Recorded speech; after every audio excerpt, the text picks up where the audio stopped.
Баршаға сәлем, достар, қалдарың қалай? Достар, мен бүгін сіздерге мантының қамырын қалай әдемі илеуге болатынын, жыртылмайтын, езілмейтін етіп және салмасын қалай дәмді дайындау керектігін және мантының түйу жолдарын қалай әртүрлі етіп түйуге болатынын жайлы көрсетпекпін. Бисмилла деп ең алдымен ұнымызды, жұмыртқамызды, тұзымызды және суымызды дайындап алайық. Содан соң тұзымызды салып ыдысымызға, 2 жұмыртқамызды жарып, суды құйып, жақсылап тұз ерігенше осылай араластырып аламыз. Содан соң осы қоспамызды ұнымызға қосып, әдемі қамыр илейміз. Қамырымыз жұмсақ болса, қорықпаңыздар, ол ештеңе болмайды.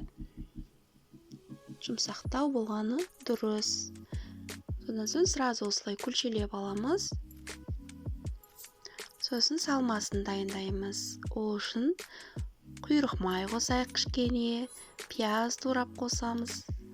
Және ет тартышқан өткізілген етімізді қосамыз. Майымызды осылай майдалап турап алдық. Енді тұз, бұрыш дәмдеуіштерімізді қосамыз. Мен тек тұз бен бұрыш қана қосамын, дәмдеуішті қоспаймын. Мен өзінің дәмінің болғанын қалаймын, басқа дәмдеуіштерді сол үшін қоспаймын. Содан соң осылай жақсылап араластырып аламыз. Демалып тұрған қамырымызды алып шетінен жұқалап жаямыз.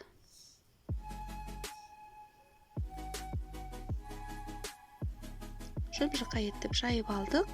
Енді оны 4 бұрыш етіп кесеміз. Классический манты.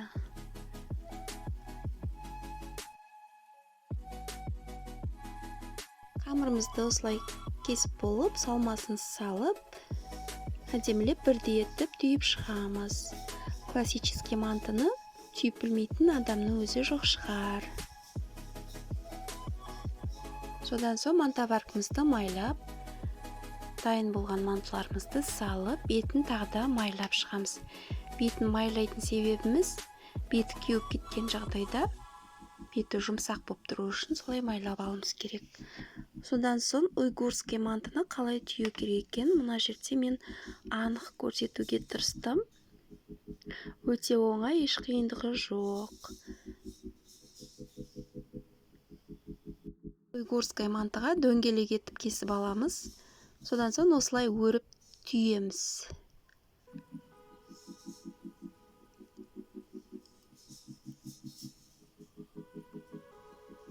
Қонақ келгенде, қонақ күткенде осылай түйсеңіз өте әдемі, дастарханның сәнін беретін өте әдемі манты.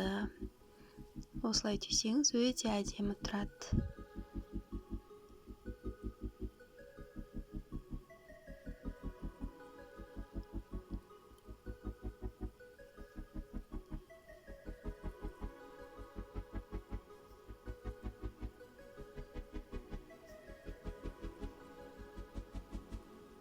Тағы бір рет көрсетейін. Басын осылай қайырып аласыздар. Содан соң екі шетін жинап бара бересіздер. Ешқандай қиындығы жоқ, жасап көріңіздер.